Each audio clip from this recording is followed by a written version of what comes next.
So, need a cigarette, Noel? Why do you think I might need a cigarette?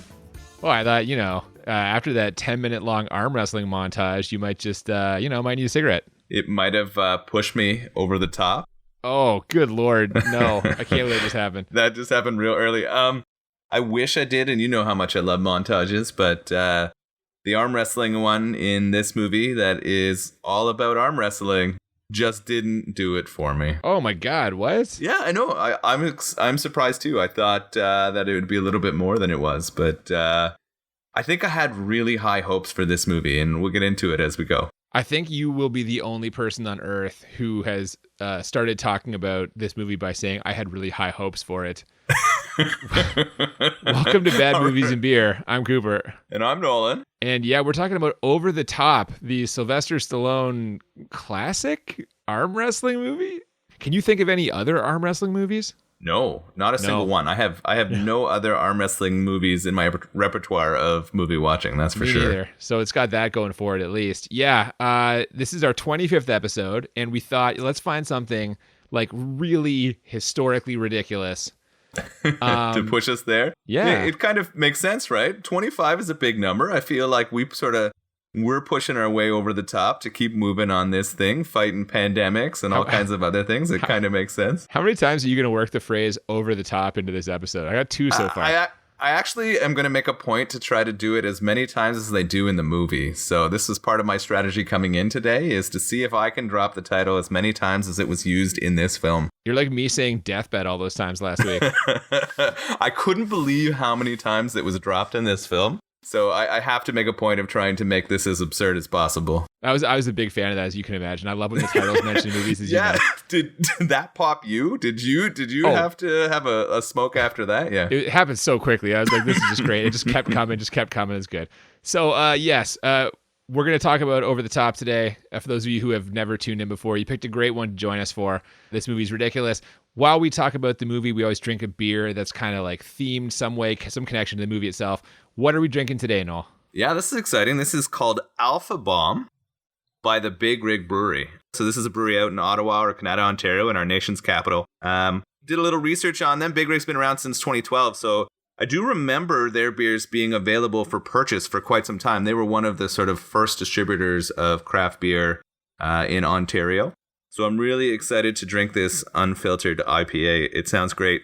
While I was doing some digging, one of the descriptions for this beer online made me pop a little bit. And I told it to you, and I know you shared it, because they described the over-the-top aromas when you crack into this sucker. And I thought... I can't believe it, man. Yeah. That was amazing. There's so many connections here. Do you want to describe some of the ways this is connected to our movie? Well, like I originally, in my mind, I'm like, okay, so he drives a big rig, so that's easy. Yep. The phrase alpha bomb, like this is like a classic 80s, like alpha male, the fucking arm wrestling. It's all these like jacked up, brawny truck driver dudes. Like that was the connection for me. When you found that description, I was like, that's unbelievable. Yeah. Like what a world. It just locked it in. So this is the perfect beer for us to be drinking with this movie. So ready to crack it open? Yeah, let's do it.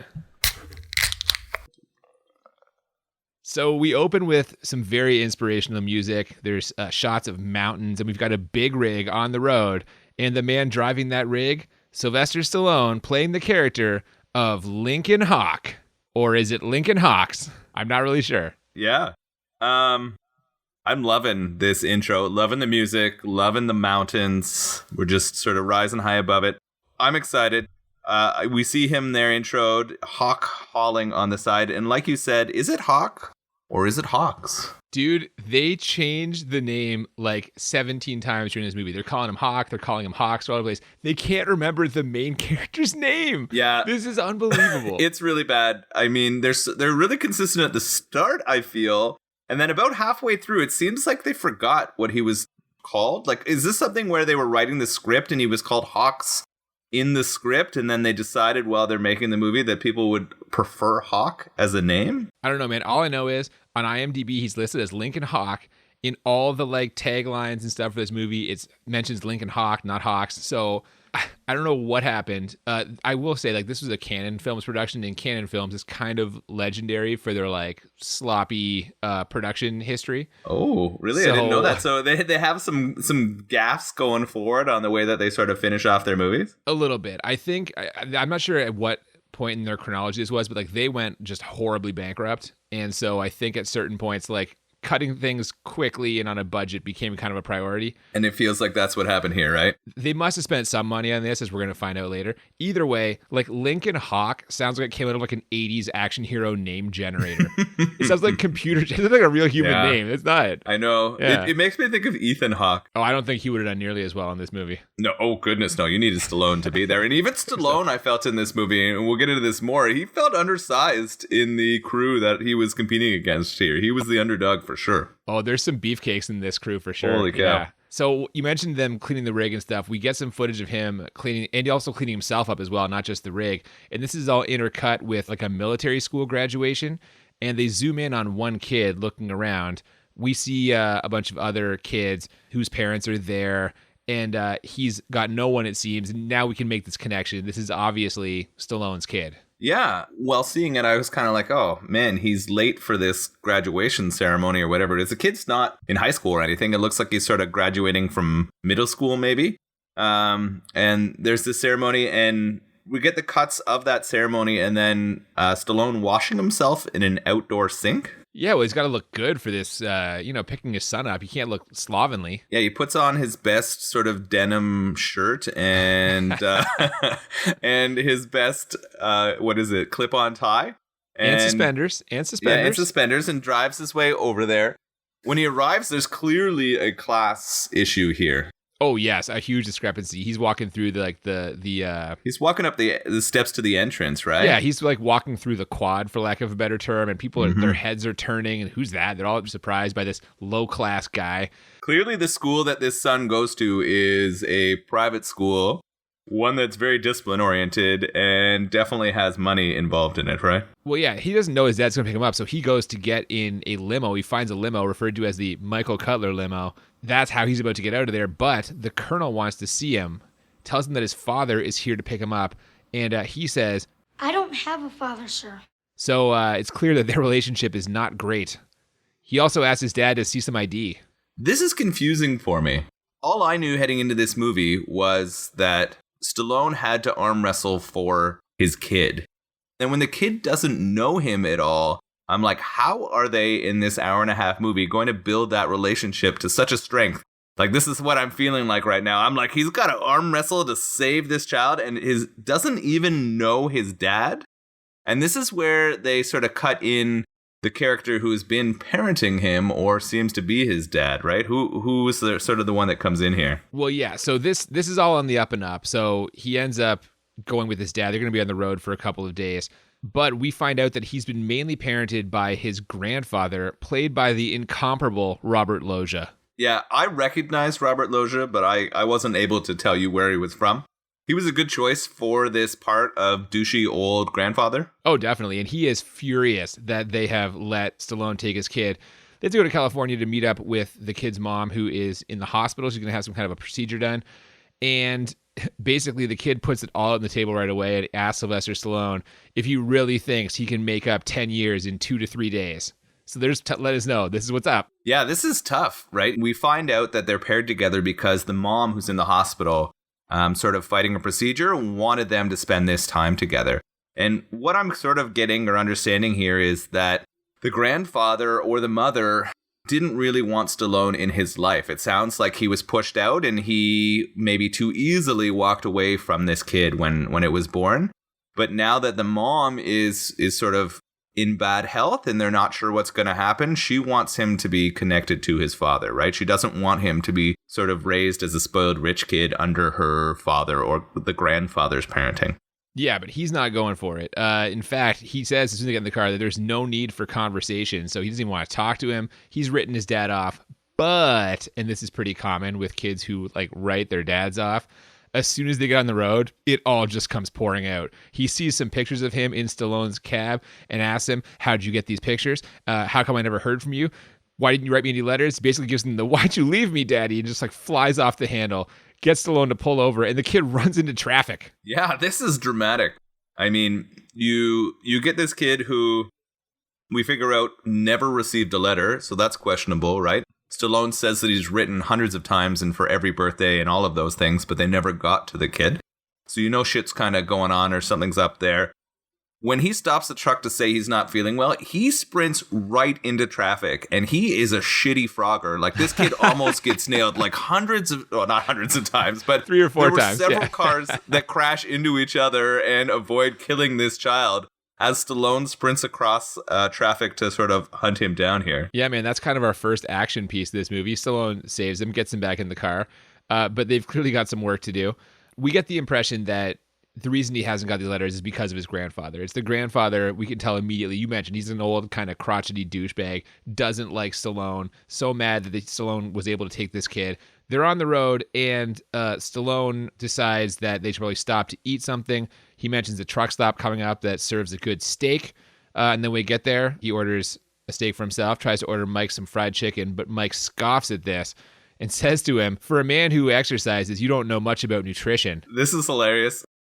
Clearly, his military school training has taught him about nutrition, and we know that eating fried foods and or steak all the time isn't healthy. So he, as a kid, would do, right? Like, this is something that kids do all the time. They will correct adults or their parents when they're making a decision that isn't a good one, especially when they've been taught otherwise. So he does that to his dad, and he tells them that he wants a tuna sandwich instead, right? Oh yeah, he lectures him on calorie and fat intake, and then he orders very healthy. I think it's a tuna sandwich on whole wheat bread and like a sparkling mineral water or something. Stallone says, make it a double, make it 2, all have the same thing, trying to bond a little bit that way. Also, this place is like a legit bar. This is no place for a child. Yeah, it's weird. It is a truck stop that is like full to the brim of truckers. It's definitely very blue collar. We're getting a sense of where Stallone fits in the social hierarchy. This movie really kind of throws that out there and hits you on the head with the difference between sort of like the upper and lower class in middle America kind of thing. But it's not kid friendly. There's people drinking. There's like all kinds of loud music and arguing. And then all of a sudden, what happens? Oh yeah, right on cue. Someone, a big burly guy, comes up to Stallone and says, "You hawk." This gentleman is called the Smasher. Yeah, it gets really aggressive. Stallone, like, trying to keep it low key, kind of like almost whispers like, "Hey man, I'm not interested right now. I am Hawk, but like, I got my kid here. We're gonna eat some tuna sandwiches." Smasher's not having it though. He says he's got $1,000 that says he can tear Stallone's arm off. Now, I don't like his chances because this is a Sylvester Stallone movie and we're about 5 minutes in. So I'm like, this dude's fucking meat. He's going down for sure.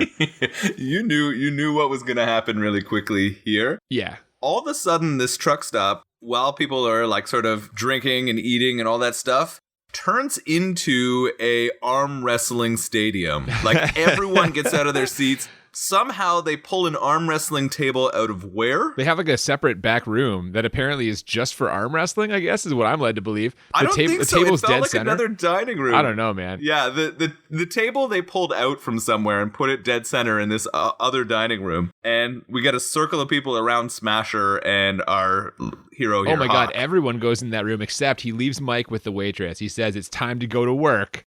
And the title now just starts coming fast and furious. We get to our first arm wrestling contest. Stallone does make pretty short work of the Smasher.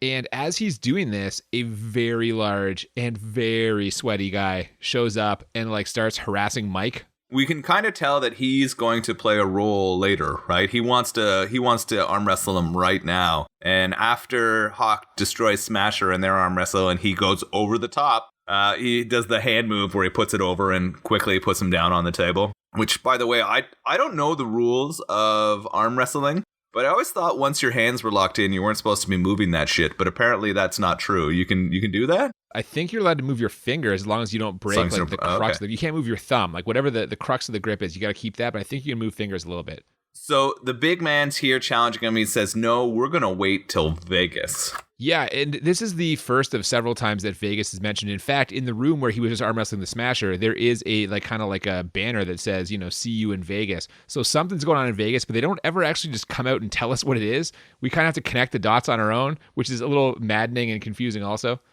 Usually in these movies, or one of our biggest complaints is when they assume that we're stupid and they tell us what's going to happen over and over again. This one was kind of rough because they definitely leave you to infer or to know about that Vegas has a annual arm wrestling championship and that we should all know about that. Yeah, they're assuming that we're smart. I guess it's not really fair to get mad at them for that. Yeah, that's not normally our complaint in these podcasts. They're probably just like, you saw the fucking preview. You know what this is. You didn't wander up the street and just, Yeah, for sure. Yeah, man. So that character is Bull, by the way. And much like Bloodsport, you alluded to this, they're telling us exactly where we're headed. Like right away, you're like, this is the big bad guy. They're going to fight in the finals. This is all just completely laid out for us right away. Yeah, it's funny. After he sort of beats this guy and he shrugs off Bull and says, we're going to do this later, he's kind of hoping that his son is kind of impressed, right? He's probably hoping it's like, okay, my dad is kind of a badass, but is that the reaction we get out of Mike Cutler?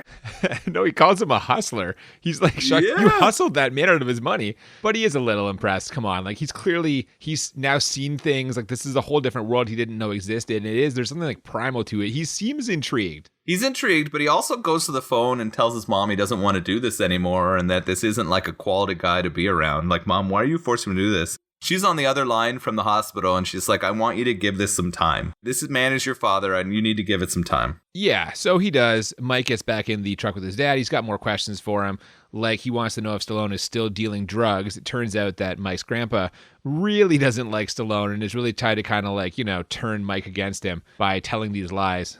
We get more evidence that maybe Robert Loggia isn't the best guy when he goes to the hospital and yells at his dying daughter. Yeah, this is fucked up. This guy is a prick, man. He shows up at the hospital to shit on his daughter, who is clearly in like a dire situation, awaiting either like a transplant or trying to get through something. And he craps on her for setting up this ride home with her dad, right? Like, he even says that I'm Michael's father. Right? He screams that at her as he's trying to sort of show his role in Michael's life. Oh, yeah. And he's got goons. He's got actual goons, and they're going to be out looking for them. Now, if they want to find Stallone and Mike that night, you know where they can find them? In the cab of Stallone's truck, because apparently that's where they're going to sleep. And this scene had really weird vibes. So after they have their diner experience and they drive for several more hours on their way to California, Stallone pulls over and Mike's like, where are we sleeping tonight? And Stallone's like, well, truckers do it all the time. They just sleep in their truck. Let's give it a shot. Yeah, but the tone he's doing when he says this. Oh, Mike, I thought we'd stay in the truck tonight. A lot of truckers do it. We've talked about creepy sort of family relation stuff in this. We talked about it with the face wipe in Face Off. Off, and then we talked about sort of the face hold and like embrace in Jaws the Revenge. This is right up there with them for the BMB Hall of Fame of creepy family moments. Oh man, it's like he's propositioning him. It's really weird. They have known each other for less than 24 hours, right? Like, that's in terms of the kid's life. And he's like, we're going to sleep in this cab together. He's like, if you want to lay on my shoulder, you can use my shoulder as a pillow. Yeah. Oh my goodness, it's so weird. And then as they pass out in the night, you see them wake up, and who's using whose shoulder as a pillow here? Yeah, it's the other way around, man. Stallone is like not spooning his son, but he's like as far over as he can get in the cab of this truck, like leaning on him. Mike is a little weirded out by this, but maybe less than he should be, I feel. I'd be super uncomfortable with that. It was so weird. If my dad tried to do that to me, I'd be fucking hiking or like hitchhiking my way to the nearest hotel or motel. I don't care if I'm a 12-year-old kid. That was fucked up. Yeah, man. You know what'll make you feel better, though? Our first montage of the movie. I'm glad we transitioned to montages because I needed it after that creepy family moment. We get sunrise, exercise, all set to the sweet sounds of 80s soundtrack legend Kenny Loggins. Yeah. So this is pretty hilarious. The sun is coming up. They're using the truck and some of the things around them to do some badass bonding. They're stretching. There's some like pull-ups and chin-ups. And you have that Kenny Loggins song. It was a little bit slow for me, though. Oh, come on now. You're nitpicking. I know. I am nitpicking. Not the actions, but the music itself in this wasn't building for me in the way that I need a montage to be pushing me forward. Like, this was almost like a romantic montage. Like, it was a bonding montage. You were seeing them come together. It was definitely a bonding montage, for sure. Yeah, the song, by the way, is called Meet Me Halfway. It's a song that I will now definitely be singing at my father's funeral. Yeah, man. Oh, man, that's dark. I have a complicated relationship with Yeah, okay. Later on the road, Stallone tries to teach him the finer points of arm wrestling, But Mike is not super impressed. He tells his father that there's more to life than muscles, and why not read a book once in a while? So weird. He sort of kind of questions the mental acuity of his father. He's like, yeah, you just drive a truck and lift this weight all day. He's like, you're not really worth my time, Dad. Like, read a book. And then Stallone says, well, if this isn't hard, kid, then you fucking do it. You drive this fucking truck. He pulls over and puts Mike in the driver's seat of this big rig. Now, really, this is just an excuse for them to, like, some quality father-son bonding. This is not he's not trying to teach him, like, Mike about being smart. This is just, Mike's going to enjoy driving. He's going to enjoy something his dad enjoys, and they'll be able to bond. And it works like a charm, for the record. Well, yeah, I think part of it is to show him that it's not easy to drive a big rig. Like, I think that is a pretty complicated process. I've never done it, but like as someone who drives a lot, I don't feel like I'd be super comfortable just hopping into a seat and driving a big rig truck. Like, I think it takes some skills. Well, and it's not like they're just in the cab. He's hauling a load. He's got a shipment of Brute cologne back there. Which is hilarious. Part of the many product placements that we see throughout this movie. Just hitting you over the face with those. Oh, yeah, man. Again, though, this does work. So Mike's enjoying it. He gets the hang of it. Big smiles all around. Then he drives for like 10 fucking minutes. Like, he drove the truck for so long. Yeah. So the 12-year-old here ends up being really good at driving, apparently, a big rig. And so I guess it doesn't prove that it's a difficult task to do. So he's driving along, driving the truck, no problem. And he lets him drive forever. Yeah, it's a long time. And we get this really nice, happy father-son moment, which means it's time to immediately cut to angry Robert Loggia, who says that they're going to have to deal with this the old-fashioned way, and that does not sound good. No, I wrote in here angry grandpa scene as well. It just sort of, they keep splicing these two together, the father-son bonding, and then the angry rich old grandpa who's not getting his way here. Well, they got to remind you that he's still around. Now that Stallone's got his son loving truck driving, there's only one thing left. Get him to love arm wrestling. So they're at some other diner. Stallone basically challenges some teenage kid to take his son on 2 out of 3. You know that the bonding is going well here, even before this happens, because the kid's wearing his dad's hat, right? That's true. He's got it on, and you can see they're sort of going together. He doesn't challenge his dad on what they're going to eat at this place. He doesn't force tuna sandwiches and sparkling water. I think he eats cake. I think his dad mentions that Mike ate some cake. Yeah, so like he's showing him a whole new way to live right now. But then, kind of strangely, he just picks like some large teen to challenge and say that his son is going to beat him in an arm wrestle. And when it goes really badly, what does Michael do? What does the son do? Oh, he runs off crying. Stallone follows him out in the parking lot and gives him a pep talk. And that includes the phrase, "The world meets no one halfway. So fuck you, Kenny Loggins. Thanks for the song." Yeah. Oh, just built that right in there. Yeah. He kind of gives him this really long pep talk. And he says, lose like a winner, kid. And this pep talk is so fucked up. Like, why are you challenging this random teenager to an arm wrestle? He's clearly trying to be a dad, even though he spent 0 minutes of his entire life doing that before now. You just kind of figure it out. Yeah, it's got kind of a tough love vibe to it. Like, you know, he's gonna toughen Mike up a little bit by forcing him to kind of push himself. Anyway, after this pep talk, Mike is back in, and this time Stallone unleashes the awesome power of the backwards hat. Turns the hat around on Mike so he can win this arm wrestling contest. And I had this thought during the driving scene, but I have it again here. This kid's facial expressions are fucking ridiculous.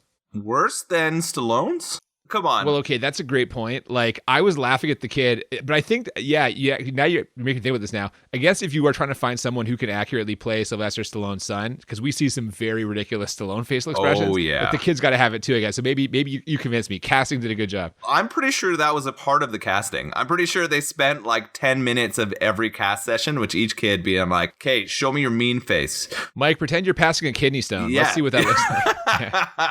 Give me your O face. Oh, he's like 12 years old, man. Come on. I mean, they probably asked it, whether he knew how to do it or not. So he comes back. He's got the backwards hat on. He's ready to take on this much bigger teen. Oh, he rolls him. He wins twice in a row. He's on top of the world. What does he sort of say, or what happens there while they're arm wrestling? What move does he do? He does the hand flip, and he goes over the top. There we go. They even drop it in there. His dad says, yeah, go over the top, Yeah. Mike. Over the top. Yeah, they God even damn it. throw it in there. So he wins. He loves his fucking dad now. Oh, yeah, he's all in. And he calls his mom to tell her she's in really bad shape, we find out. And she actually tells Sylvester Stallone that no matter what, he needs to stay with Mike. And in just a tremendous bit of irony, she tells him this exactly as two of Robert Loggia's goons grab Mike and throw him in a truck and speed off. Yeah, so of course, this is the time of payphones, so they're having that conversation on a payphone. Mike gets off the phone with his mom and leaves Stallone to sort of finish off that conversation. And while he's out in the parking lot, those goons grab him and drive off. And we know Stallone is not gonna he's not gonna let this happen. Oh, no fucking way. We get a quick chase scene. Stallone gets him back almost immediately. Then we cut to Robert Loggia, who's got like a lawyer who runs in, tells him they have no legal recourse and no judge is going to give him custody of Mike. The lawyer here calls him Hawks for sure, and I'm pretty sure that Bull also called him Hawks back in the diner, but the Smasher called him Hawk. I'm so confused. Things are falling apart here in terms of the naming and editing for this movie. It happens. I mean, when you spend all your budget on a sweet Kenny Loggins song, there's just nothing you can do, right? Like, you don't have anything left for editing. There's the continuity editor got fired so they could have Meet Me Halfway. Absolutely. Yeah. Well, I guess they must have been close to California because they get to the hospital to see Mike's mom, only they find out that she has actually passed away, which is just like really dark. I don't know why they had to put this in the movie. This doesn't really add anything to the plot. Just kind of like just another fucking gut punch for young Mike. Yeah, it's rough. They get there ahead of schedule, but not in time. And this sort of goes to add to the struggles of, like you're right, Mike, our character here, and show how important it is for Stallone to be in his life. He wants to sort of be that father for their child together, and she wanted that before she goes. And he's going to take this to heart. Yeah, well, Mike, I was going to say Mike was maybe getting there, but he doesn't want it anymore. He is pissed, and he tells Stallone that this is all his fault. If he hadn't been in a truck with him, he could have been here to see his mom before she passed away. And he runs and jumps in a taxi, and just the taxi drives away, which I can't believe. If there's like a kid jumping in a cab and the kid's father's like after him being like, Mike, and the taxi driver just drives off, that's pretty borderline. That is really sketchy. I don't know if a taxi driver would just take a child and take them somewhere right now. Also, I don't know how the child would pay for that, but I assume that if you're going to a place with an adult, they'll pay for your cab for you. And especially if that adult is Robert Loggia and is always trying to find a loophole. I wrote down a question here sort of at this point. I wanted to know, how did the mom turn out decent? How did she kind of in the end make good decisions despite her father, who is clearly like the evil villain of this movie? I feel like the vibe I got was that her father never liked Stallone. And so Stallone, leaves for whatever reason. He never really tells us the reason, but he leaves. And I think at that point, she's probably heartbroken, devastated. And Robert Loggia takes that as an opportunity to kind of twist the knife, right? Like really sour her on Stallone. But I think now that she, if you're facing a life-threatening illness, your whole life's in perspective. You probably look back and say like, what am I holding on to this for? What's best for my son? So I'm assuming that this was a lot of Robert Loggia influencing her, and that she now being able to see kind of the full scope of things in sort of her last days is like, my child's going to need a father. And maybe my father hasn't always been the best role model. Yeah, that's fair. I think she even describes wanting him to see a part of the world or life that wasn't sort of open to her because of her father, right? Like wanting to see another side of what was there. I think that's a great explanation you went through, though. Well, thanks, man. I gave this a lot of thought. Unlike the producers and screenwriter of this movie, you can't even decide on the guy's fucking last name.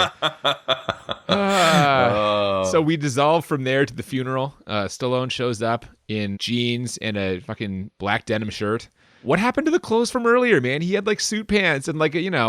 He was a little classier earlier in the movie, and it's strange. So they're going through the funeral, and Stallone kind of walks in midway through, puts flowers on the grave, and walks out. Like, he didn't even come for the ceremony or any of it. Like, he couldn't face it, I guess. We kind of interrupts it. Yeah. Like, the minister's in the middle of talking, and he kind of pauses when Stallone walks up, drops the flowers in the coffin, and leaves. It's really weird. He kind of makes eye contact with Mike, but not really. It's really a struggle here. Yeah, Mike is just bawling, and from there we get the introspective man stares at water scenes with soft piano music. Stallone's sitting there on the back of his big rig looking out at the sunset. It's the calm before the storm, because the next thing we see is Stallone's truck pulling up to Robert Loggia's mansion. We know that he doesn't, he's a working class man. He doesn't really know his rights, but if he did, this kid belongs to him, right? In a court of law, the father is going to have rights to the child. Well, we find out that he has custody. He legally has custody. And he goes to go get his kid, and they refuse to give it to him. Yeah, so he does what any rational parent with legal custody would do. He rams through the gate with his big rig. Yeah, just baffling, right? Like, you're now going to destroy property and break into someone's home instead of just going to the police and asking for your kid back. Oh, the police are going to show up, but not for the reason that you want anymore. He smashes some statues, smashes the fountain, and also smashes the front door. We get a little bit of a showdown between Stallone and Robert Loggia, and this is where Robert Loggia's acting goes over the top. He tells Stallone, Michael Cutler is my boy. Damn you. Yeah, the line is just so aggressive. I assume we're going to try to slide it in here. Michael Cutler is my boy. You deserted him years ago, and that's a fact that you can't change, no matter what you do. Damn you! Michael Cutler is my boy. Michael Cutler is my boy. No, Michael Cutler is my Damn boy. you.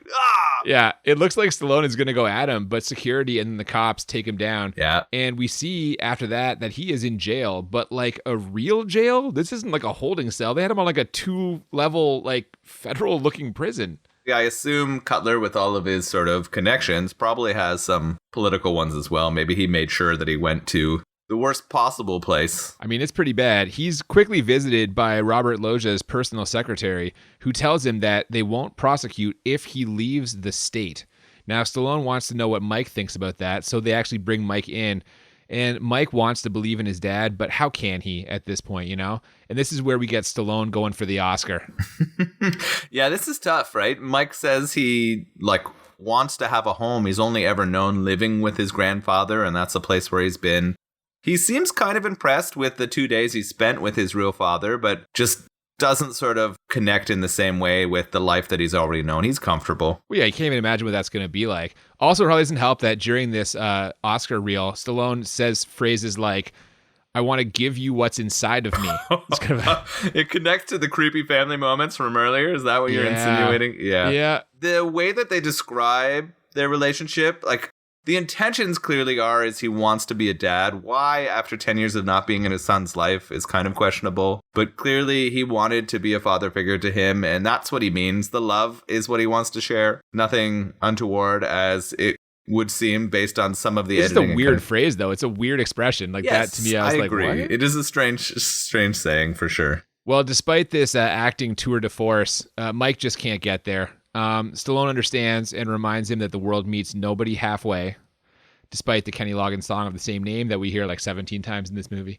And speaking of which, they break out the Kenny Loggins song again. We see Stallone free. He's driving to Vegas and he's working out his arm. He's got like an exercise rig set up in his fucking truck for him to exercise his one arm. He only needs the one for the arm wrestling. And we knew from his truck ride with his son that he was heading to Vegas to try to win, right? He was going to try to win some cash so that he could start his own big rig company and all things would be great. Maybe his son could join him in the big rig business. Yeah, this is where we finally find out exactly why he's heading to Vegas. We see the National Arm Wrestling Championships. We're cutting between this and Mike digging through kind of his mom's stuff. Mike finds like 1,000 letters from his father, which I don't know how he never discovered these before or why the grandfather didn't like destroy them or burn them. Anyway, as this happens, Mike decides to break out and go see his dad. So he climbs like out of a balcony, drops down, 25 feet to the ground, is fine, and then steals a car. This is great. This whole section here where Stallone is going for the Oscar and he's using his whisper voice to be famous as he heads off to Vegas. And then we see Michael break out. He steals a ridiculous truck. I don't know why he chooses the truck out of all of the vehicles that are in his loaded grandfather's garage. Well, his dad drives a truck. Okay. Well, yeah, there you go. Maybe that's the connection. He's just trying to be I miss dad. So Mike knows his dad's going to Vegas and he's going to fucking drive there. Well, that's the thing. I'm like, how is this fucking kid? His grandfather lives in Bel Air. I'm like, they're going to see this kid. Now, it turns out he's only driving to the airport, but even still, how does no one notice a fucking 10-year-old driving a car in the middle of the day? He'd have been pulled over. There's no fucking way this kid makes it there. I agree. I know. It just seems weird. I don't know where they are, but he drives himself to the airport. He books himself a flight. I don't know how. Somehow. Without money or a credit card or any of that information or a legal guardian there with him. Well, this was pre 9/11. Could children still just book their own flight? I have no idea, man. I don't think so. I don't think People always 9/11 say that. changed That's how children get on planes. So he's gonna go, and then we got cut back to Stallone selling his truck. Well, yeah, he sells the truck. He gets about $7,000 for it, which seems low to me, but whatever. I thought it was for the entry fee, but actually no. He bets it all on himself to win at 20-1. So he's going over the top with financial irresponsibility. Oh man. We also find out that the winner of this tournament is going to get $100,000 cash and a brand new big rig, which I guess this is just involves truckers. That would be not an appealing prize to anyone else. Yeah, maybe this is something we don't know about. Maybe the arm wrestling and trucking world is integrally connected. Like maybe truckers just have huge arms and this is how they sort of deal with everything. We got to find some more truckers to figure this out. Yeah, if you're a trucker or you're listening to this episode, please let us know whether or not all truckers love arm wrestling and have giant and have huge arms. So yeah, they're just laying this all out here for us. The winner gets a truck, all this cash. He bet himself. If you can't see where this is going, like I can't help you. You know where it's going? It's going into an arm wrestle montage. Now I know at the start of our podcast here, I said I was a little disappointed. It's still really good. I think what was saddest for me, and we're going to get into it, is the stakes weren't quite what I wanted them to be. Well, it doesn't help that this tournament has a completely incomprehensible format that we'll talk about in a second. But this montage is just fucking dudes arm wrestling, slamming him down, set to the song Winner Takes It All by Sammy Hagar, which is a pretty good choice. So that's true. This is the best montage of the movie by a lot. I know there's only a couple in here. We kind of shit on them earlier for not telling us more about this arm wrestling tournament. They definitely make it clear that it's a fucking double elimination tournament because they must say it 150 times. They say it more times than they say the title of the movie. Well, and they keep saying it different ways. They'll be like, it's a double elimination tournament. That means you have to lose twice to be out. That means that if you lose once, you're not eliminated. Like, they just keep telling us over and over again. And so I'm like, okay, this is clearly leading us to something. Before we get there, we see Mike at the airport. And it turns out Robert Loggia sends his goons. They're in hot pursuit, and they're going to take their private jet to Vegas. The private jet can just take off right away. They don't have to wait for all the boarding stuff. No in-flight instructions. They just fucking go. So as Mike arrives at the Vegas airport, the goons have already gotten there. The kid is super smart. Like, he outfoxes those goons really easily. He like slides up one of the luggage things in the airport, like something that you've always wanted to do. He pulls that off. You always see that in movies. I don't know about you, but whenever I travel, I'm like, it would be badass to be riding around on those things. Oh, absolutely. And this kid pulls it off. He gets there to cheer on his dad, and you're in the final 8. Yeah. Now at this point, we get some quick kind of profiles on the last 8. Some of them are crazy. Stallone is just horrible. And Bull Hurley says that being number 1 is everything. There is no second place, which I'm 99% sure was the saying on a No Fear t-shirt I had in the 90s. So there's a lot that happens here. I hate how they call the final 8 the semifinals. This whole thing is confusing because clearly it's the quarterfinals because you're going to have to whittle it down. Yeah, and again, double elimination. They tell us this many times, and thank goodness they told us 36 fucking times because even with the awesome power of the backwards hat, Lincoln Hawk loses to a gentleman by the name of John Grizzly. Yes, the guy who just completely off the rails. He's just trying to show you that he doesn't care either about his life or anything around him. I think he even drinks motor oil. Oh yeah, he's wearing a FUBAR shirt. He chugs motor oil. They try to make this really dramatic with the slow-mo, like emotional music, these expressions of despair.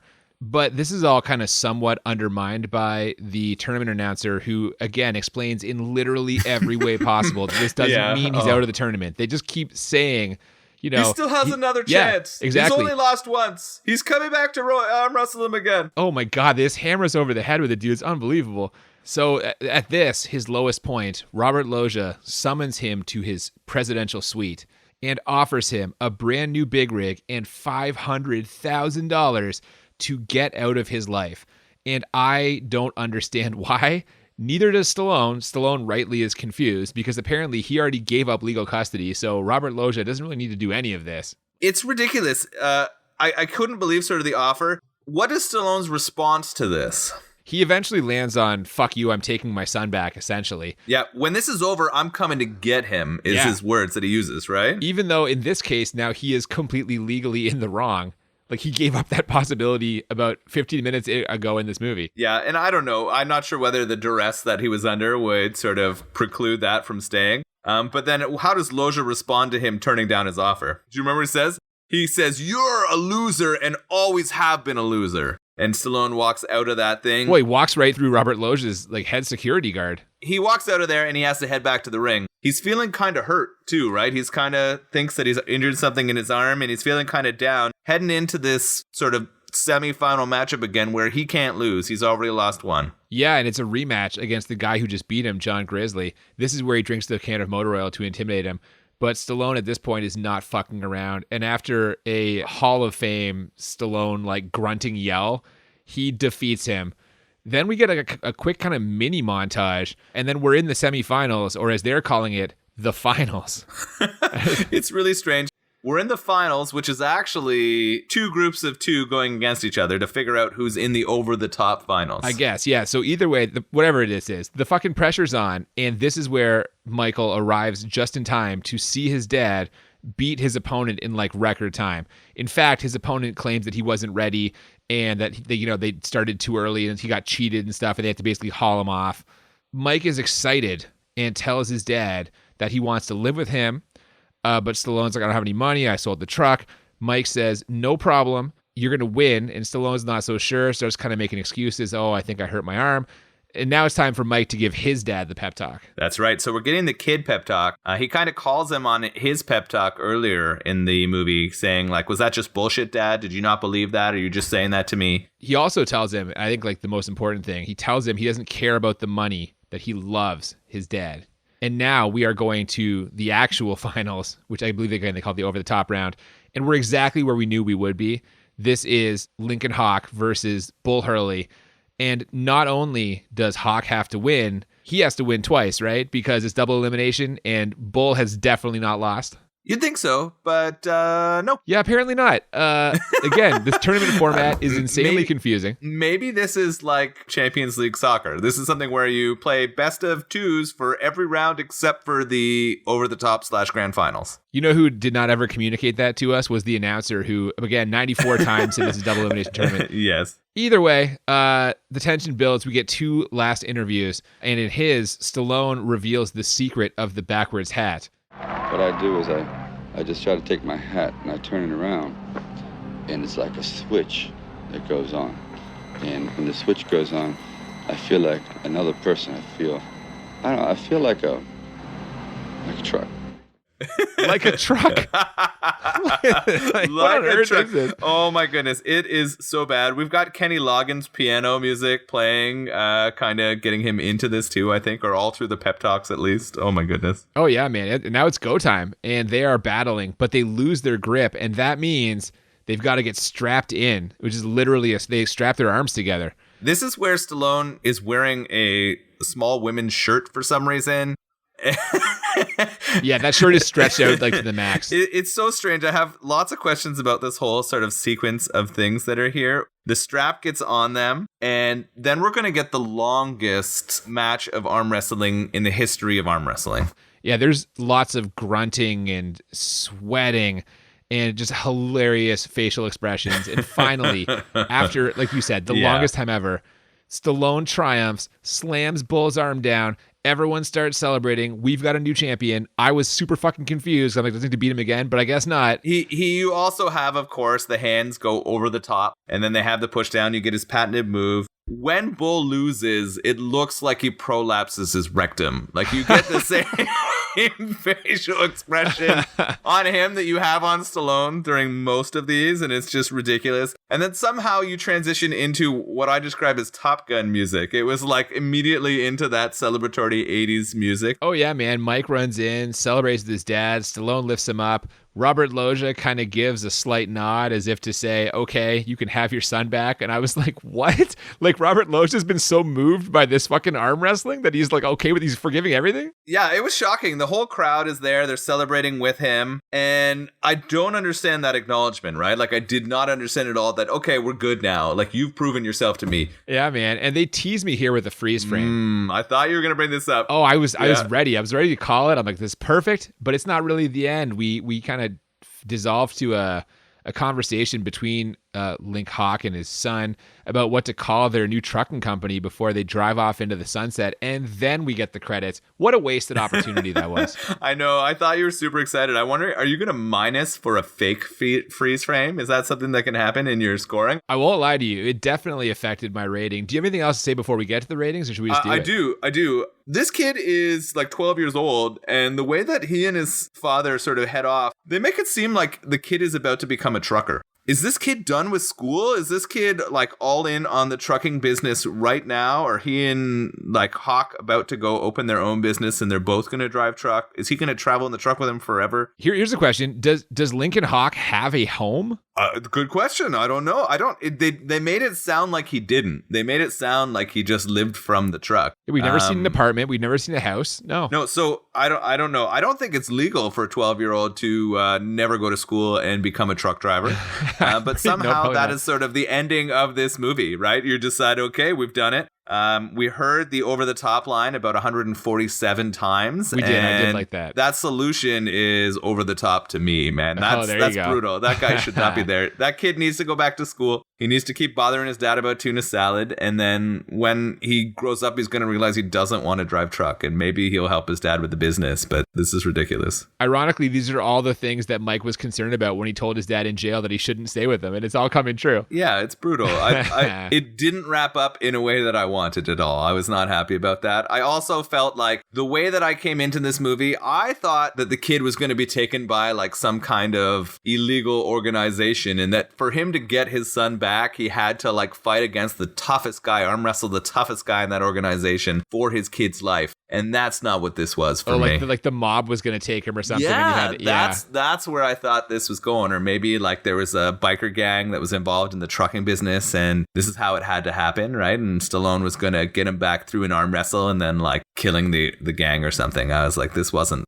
it for me, man. No, surprisingly, this was the one area in which this movie actually showed some restraint. They tried to make it like a legitimate grounded thing. Yeah. All right, so I think we're ready to rate this thing. The way we normally do this, if you've never joined us before, we rate this on a scale of 1 to 10 two times. First, 1 to 10 for how bad it is, then 1 to 10 for how enjoyable it is. And the goal is we're trying to find movies that are 10 out of 10 on both scales, or as we call it, a Crit 20.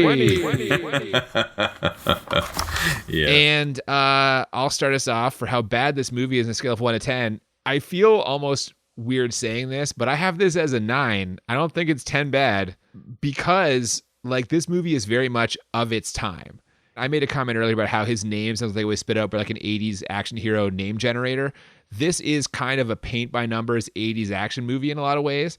And so like it's bad, but I feel like it's bad because it's a victim of its time. Like this was just like, we're going to make an 80s action movie, and they did. And it had all the tropes and all the conventions of so many other 80s action movies. And yeah, those make it ridiculous, but like it's well made for the type of movie it is, if that makes any sense. Plus that Kenny Loggins soundtrack, like they're trying to make this legit. When all the budget goes to Kenny. I can't give it a 10. I just feel like it's very of its era. Mm-hmm. Like it checks off all the boxes of the formula of the time. It's true. You can it's interesting doing this podcast with you because the quality of movies that we get sometimes influences my bad rating. And I know that it shouldn't, but often sort of the studio quality movies, ones that especially have name actors, sometimes are hard to throw down that 10 scale. Producer John. I know that producer John would not be happy with it. Hear him getting grumpy. I know, and it shouldn't be something that's there. But I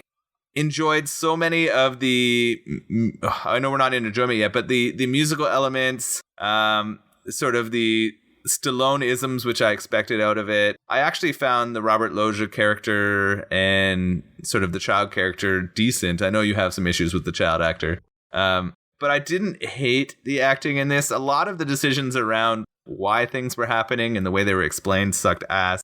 Well, that's why it's a 9 for me. Like that's what I didn't give any of the bad reasons. That's why it's a 9. But the reason it's not a 10 is like what I said. Yeah, you kind of went with the why not a 10. Yeah, and so for me, I actually had it down as an 8 bad. Like this just felt like an 80s action movie to me. And yes, it has a bunch of problems to it, but it's a movie that I would have happily sat through and watched at the time. There you go. And so it's kind of the same thing I'm saying. It's very much like it is kind of like of that era. Mm-hmm. So it's not that bad a movie. I'm sure there'll be people who love this movie, right? Like, will listen and be like, I can't believe this is on here. No, I don't think anyone's going to say that. This is a feature-length film about truckers arm wrestling. Like, come on. Fair. All right, so how enjoyable did you have it, though? Yeah, this was interesting. So my first time watching, my expectations, like I said at the start, were that he was going to be arm wrestling for his son's life, not that he was going to be trying to win some large arm wrestling tournament to make himself a respectable father. There were strange choices. The creepy parenting things affected me a bit too. Like that weird dad moments were strange. But I definitely didn't hate it. Like I was in there. Stallone does what he needs to. The montage, although it wasn't my favorite montage, still helped bulk it up a little bit in my mind. So I wrote it down as an enjoyability of a 7. Oh, that's lower than I thought. I mean, you just named off a whole bunch of reasons why I thought you have it higher. Yeah, I know. I'm rocking a 7 or 8. Like it can't sort of go for a crit 20. It's definitely not there, but it deserves to be a movie that people could watch and enjoy for its shittiness for sure. Okay. I have it as a 9 for enjoyable. Oh, wow. Because so you got it really close. This was close to a crit 20 for you. It was. I mean, it's completely ridiculous. And my only complaint for why it's not a 10, because like the Stallone scenes are just glorious and how ridiculous they are. I love Robert Loggia going over the top with the acting, yelling Michael Cutler's my boy. Yeah. Like, again, the montages, the Kenny Loggins song is great.